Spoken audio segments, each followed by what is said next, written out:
दोस्तों नमस्कार। मैं हूं विजय कुमार पाल, एक लेखक। मेरी बहुत सारी किताबें हैं जो पाखंड के खिलाफ हैं। मैंने मनुस्मृति पर भी पूरी सीरीज डाली है। तो दोस्तों आज हम मालूम करते हैं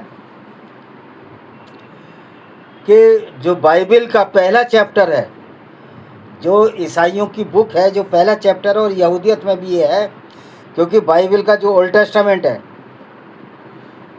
और यहूदियों की जो तौरात है वो एक ही है। यानी कि बाइबल के दो भाग हैं, ओल्ड टेस्टामेंट और न्यू टेस्टामेंट। ओल्ड टेस्टामेंट में जो यहूदियों का है उसको लिया है जीसस से पहले का, और ईसाई भी इसको मानते हैं कि ओरिजिन ऑफ स्पीसीज, ओरिजिन कैसे हुआ। और वैज्ञानिक रूप से ये दोनों तथ्य गलत हैं। चाहे वो मनु से पैदा हो, चाहे आदम हव्वा से, सारे ही धर्म इस मामले में झूठ है, झूठ का पुलिंदा है। जो ईसाई ये कहते हैं कि हमारा धर्म सबसे अच्छा है और जीसस जो है परमेश्वर का पुत्र है, भगवान यहोवा का पुत्र है, जिसको ये आदि में परमेश्वर भी बोलते हैं। तो इससे ये साबित हो जाता है जो क्रिश्चियन का भगवान है, परमेश्वर है, वो एक झूठ और फ्रॉड पर आधारित है। सच्चाई कुछ भी नहीं है, क्योंकि दुनिया बनाने वाले को मालूम होना चाहिए दुनिया कैसे बनती है। वैज्ञानिक तथ्य है कि जब स्पीसीज जैव विकास हो रहा था, सबसे लास्ट में मानव बना, उससे पहले रेप्टाइल्स आए थे, एवीज आए, उड़ने वाले जिनको हम बोलते हैं, उसके बाद मैमल्स आए जो कि हम हैं। तो इस तरह पहले ऐसे आए जिनकी रीढ़ की हड्डी नहीं थी, रीडलेस, जिनको कि नॉन कॉर्डेटा बोलते हैं। और फिर कॉर्डेटा आए जिनको वर्टिब्रेटा भी बोलते हैं, जिनकी रीढ़ की हड्डी थी। कोई अंडे देने वाला था, कोई बिना अंडे देने वाला था। जो अंडे देने वाले हैं उनके कान अंदर, और जो अंडे बाहर हैं, जिनके कान बाहर हैं उनके कान बाहर, जो बच्चे देते हैं। और बताओ, एक अब पहले हनुमान जी की बता दूँ कि हनुमान जी समुद्र पार कर रहे थे, मछली के, हनुमान जी का उसमें वो गिरा, पसीना गिरा और मछली के गर्भ में गया, मछली ने गर्भ धारण कर लिया और फिर एक हनुमान जी का बेटा पैदा हुआ। अब सवाल ये है कि जो मछली है वो तो बच्चे देती नहीं है, वो तो अंडे देती है, अंडे से बच्चा होता है। तो ये सब फ्रॉड है। तो देखिए आप बाइबल का पहला अध्याय, उत्पत्ति का, पहली बुक का, उत्पत्ति इनकी पहली किताब है ओल्ड टेस्टामेंट की, इसका पहला अध्याय पढ़ते हैं। आदि में परमेश्वर ने आकाश और पृथ्वी की सृष्टि की। यानी शुरू में परमेश्वर ने आकाश और पृथ्वी की सृष्टि की। आकाश कोई भी चीज़ नहीं है। और सवाल यह है कि जब आदि में परमेश्वर ने, अगर ये मानते हैं परमेश्वर था, तो उसको देख कौन रहा था? यानी कि वहाँ ईसाइयों के परमेश्वर से भी कोई पहले था। जब परमेश्वर शुरू में है, परमेश्वर की रचना किसने देखी? हालांकि आकाश कोई जगह नहीं है और पृथ्वी की सृष्टि, ये सब धीरे धीरे 4-5 लाख साल पहले, ये 4-5 मिलियन पहले ये पृथ्वी बनी और सूर्य उससे थोड़ा पहले बना। बिग बैंग थ्योरी है कि सारे द्रव्य संचय हुआ, पृथ्वी एक बहुत बड़ा मैग्नेट, और सब इकट्ठे हो गए, और जो हल्के द्रव्य थे वो हवा और कुछ अंदर भी गैस निकलती हैं। तो भी अब जब पृथ्वी बेडोल और सुनसान पड़ी थी, गहरे जल के ऊपर अंधियारा था। अब ये कहते हैं पृथ्वी बेडोल थी, जिसका कोई आकार नहीं था, और सुनसान पड़ी थी, गहरे जल के ऊपर अंधियारा था, और गहरे जल के ऊपर अंधियारा था। अब इन मूर्खों को बताओ कि सूर्य का निर्माण पृथ्वी से पहले हुआ है, फिर अंधियारा कैसे होगा? और परमेश्वर का आत्मा जल के ऊपर मंडलाता था, और परमेश्वर की आत्मा जल के ऊपर मंडलाती थी, यानी मंडराती थी। अब परमेश्वर की आत्मा, ये बताओ, सिंपल सी बात है, जल के ऊपर मंडराती थी, ये परमेश्वर की आत्मा कितने देखी? यानी कि सब का सब झूठ और फ्रॉड लिखा गया है। और परमेश्वर ने उजियालों को, परमेश्वर ने कहा उजियाला हो, उजियाला हो गया। परमेश्वर ने कहा कि उजियाला हो, और उजियाला हो गया। देखा कि अच्छा है, और परमेश्वर ने उजियाले को अंधेरे से अलग किया। अब अंधेरे से उजियाला कैसा अलग हो जाएगा? भाई जब सूर्य की उत्पत्ति हुई उसके बाद ही पृथ्वी बनी, और जब पृथ्वी बनी उसके बाद जीवन बना, क्योंकि बिना सूर्य के प्रकाश के जीवन संभव ही नहीं है। गर्मी ऊष्मा के लिए सूर्य पहले बना पृथ्वी से, फिर पृथ्वी अंधेरी कैसे थी, ये झूठ है। और इसको देख कौन रहा था? फिर परमेश्वर ने उजियाले को दिन का, अंधेरे को रात का। फिर परमेश्वर ने, अभी सूरज वूरज नहीं बना उनके हिसाब से। सूरज कब बना? जब 3 दिन हो गए, वो भी बताऊंगा। 3 दिन उजियाला और अंधेरा कैसे रहा इनके हिसाब से। वैसे साइंस के हिसाब से तो फ्रॉड है पूरा पूरा।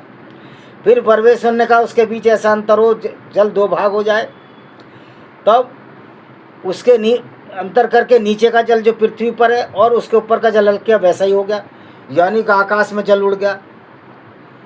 मतलब इन मूर्खों को ये नहीं पता कि जब पृथ्वी पर जल था तभी जीवन शुरू हुआ, और जल और सूरज था तभी जीवन शुरू हुआ। और जो पृथ्वी का जल था, जब आकाश उसमें गर्मी सूरज की पड़ती थी, वो भाप बनकर उड़ता था तो वही बरसता था।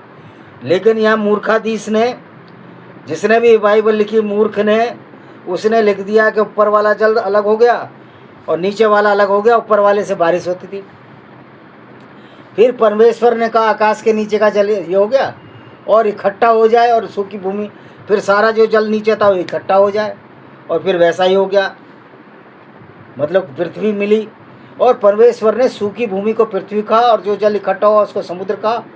और परमेश्वर ने देखा, अच्छा, पहली बात तो ये है कि जो जल है ये पृथ्वी पर ही है। जितने समुद्र हैं पृथ्वी की सतह के ऊपर हैं।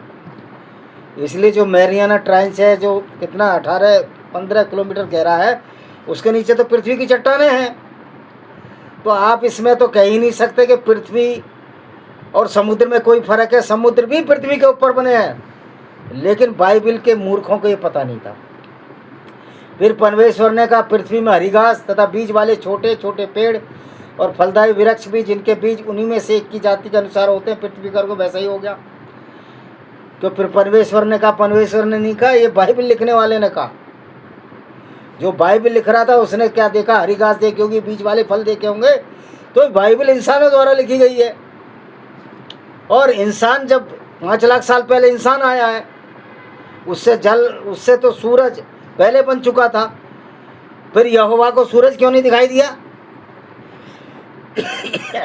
तो पृथ्वी से हरी घास, छोटे छोटे पेड़ जिनमें अपनी जाति के अनुसार बीज होता है, फलदायी वृक्ष जिनके बीज एक जाति को परमेश्वर ने देखा अच्छा है। परमेश्वर ने घंटा भी नहीं देखा, क्योंकि परमेश्वर है ही नहीं, वो जो बाइबल लिखने वालों ने देखा। फिर सांझ हुई, फिर भोर हुआ, इस प्रकार तीसरा दिन हो गया। कह रहा फिर सांझ हुई, फिर भोर हो गया, इस प्रकार तीसरा दिन हो गया। फिर परमेश्वर ने कहा दिन को रात से अलग करने के लिए आकाश के अंतर में ज्योति हो। 3 दिन के बाद ज्योति, मतलब एक सूरज हो, चांद हो, और वे ज्योतियाँ आकाश के अंतर में पृथ्वी पर प्रकाश देने वाली ठहरी। वैसा ही हो गया, और तब वैसा ही हो गया। और मज़े की बात है कि ये जो छोटी ज्योति बनाई थी, जो रात में शीतल प्रकाश देती है, चंद्रमा का अपना प्रकाश ही कोई नहीं है, वो तो सूरज से प्रकाश लेता है। और चंद्रमा तो कभी छिपता नहीं, वो सूरज की रोशनी में दब जाता है। सिर्फ जब ग्रहण होते हैं, जब हमें दिखाई नहीं देता। परमेश्वर ने उनको आकाश के अंतर में इसलिए रखा कि पृथ्वी पर प्रकाश दें तथा दिन रात पर प्रभुता करें, उजियाले को अंधियारे से अलग करें। परमेश्वर ने देखा अच्छा है। फिर सांझ हुई, इस प्रकार चौथा दिन हो गया। सांझ कब हुई? तीसरे दिन सांझ हुई, और फिर चौथा दिन आया, यानी कि 3 दिन तक सूरज चंद्रमा ही नहीं बने। फिर दिन रात कौन घड़ी थी यहोवा के पास? यानी इतना झूठ और फ्रॉड बोलते हैं ये लोग, आप समझ सकते हो। इसलिए परमेश्वर ने जाति जाति के बड़े वृक्ष, जल जंतुओं, उन सभी जीवित प्राणियों की सृष्टि जो चलते फिरते हैं, जिनमें जल बहुत ही भर गया, एक जाति के उड़ने वाले पक्षियों की सृष्टि की। परमेश्वर ने देखा अच्छा है। अब इसने 6 दिन में सारा कर दिया, जबकि लाखों साल लगे हैं रेप्टाइल्स बनने में, पक्षी बनने में और इंसान बनने में। जो आज का इंसान है तो 5 लाख साल पार हुआ, उससे तो पूर्वज उसके चलते फिरते थे, भाषा ही नहीं जानते थे। फिर परमेश्वर ने उनको आशीष दी, फूलो फलो समुद्र के जल में भर जाओ, पृथ्वी पर चढ़ो। सांझ हुई, फिर भोर हुआ, इस प्रकार 5वां दिन हो गया। परमेश्वर ने आशीष दी, परमेश्वर है ही नहीं, पता नहीं आशीष कौन दे रहा था। यानी इतनी मूर्खतापूर्ण बात इस बाइबल में लिखी हुई है। फिर परमेश्वर ने पृथ्वी से एक जाति के जीवित प्राणी अर्थात घरू पक्षी रेंगने वाले जंतु पृथ्वी के वनस्पति जाति जाति के अनुसार उत्पन्न हो गया, वैसा ही हो गया। अब रेंगने वाले एकदम ही हो गए। अरे रेंगने वाले सबसे पहले आए हैं और बाइबल के हिसाब से रेंगने वाले बाद में आए। तो जो बाइबल का जो प्रभु है परमेश्वर वो मूर्ख है, वो कुछ जानता ही नहीं है, क्योंकि बाइबल इंसानों ने लिखी है। तब परमेश्वर ने मनुष्यों के अपने स्वरूप को उत्पन्न किया, अपने स्वरूप के परमेश्वर ने उनको उत्पन्न किया, नर नारी करके उसने मनुष्यों की सृष्टि उत्पन्न की। ओ ये परमेश्वर ने रंग रूप रंग ये जो है ना, ये पहले हम चिंपैंजी के निकटवर्ती जिनके आज संबंधी टार्सस और लीमर्स हैं उनसे हम बने इंसान, एकदम इंसान नहीं बन गए कैसा। तो ये मूर्खतापूर्ण है बाइबल का पहला चैप्टर। तब परमेश्वर ने उनको आशीष दी, उनसे कहा फलो फूलो, पृथ्वी पर भर जाओ और अपने वश में कर लो, और समुद्र की मछलियाँ, आकाश से पक्षी और पृथ्वी में रेंगने वाले जंतु पर अधिकार करो। नर नारी की सृष्टि यहाँ उत्पन्न हो गई है। अब आगे क्या कहता, फिर परमेश्वर ने कहा सुनो, जितने छोटे बीज हैं, छोटे छोटे पेड़ हैं, सारी पृथ्वी के ऊपर हैं, जितने वृक्षों में बीज वाले फल होते हैं वे सब तुमको दिए जो तुम्हारे भोजन के लिए हैं। और जितने पृथ्वी के पशु, आकाश के पक्षी, पृथ्वी के रेंगने हुए जीवन के प्राण, उन सबके खाने के लिए सबने छोटे छोटे पेड़ दिए हैं। वैसा ही हो गया। वो भाई सारे लोग जो है हरे छोटे पेड़ नहीं खाते, शेर तो हरा घास खाता ही नहीं है। तो ये सारा झूठ और फ्रॉड नहीं लगता आपको क्या? तब परमेश्वर ने जो कुछ बनाया सबको देखा, क्या देखा, बहुत अच्छा। फिर सांझ हुई, फोर इस प्रकार छठा दिन हो गया। अब इनके 6 दिन बीत गए। और आदम से हव्वा कैसे बनी, ये कहता नर नारी इकट्ठी बनाई। इसमें ये कहता कि आदम ने नर और नारी करके उसने मनुष्यों की सृष्टि की अपने स्वरूप जैसा। लेकिन आगे आप पढ़ोगे कि नारी जो है वो आदम की पसली से बनी है। यानी कि ये छोटा सा मैं वीडियो डाल रहा हूँ जिसे देखें तो बाइबल का पहला चैप्टर उत्पत्ति है वो मूर्खता से शुरू हो गया। और बाइबल का ये झूठ और फ्रॉड है। कोई यहोवा, ये जो इससे ये भी सिद्ध हो जाता है कि परमेश्वर यहोवा जो बाइबल का एक फ्रॉड है, इस नाम की कोई चीज़ नहीं है। और जीसस भी फिर परमेश्वर का पुत्र ही नहीं है जो हमारे पापों के लिए मर गया। तो ये बाइबल पूरा का पूरा फ्रॉड पर टिका है। ये छोटा सा वीडियो, इसको ज़रूर देखें, चैनल को सब्सक्राइब करें, बेल आइकन दबाएं जिससे आने वाले आपको मिल सकें नोटिफिकेशन। वंदे मातरम, जय हिंद, आपका दिन शुभ हो।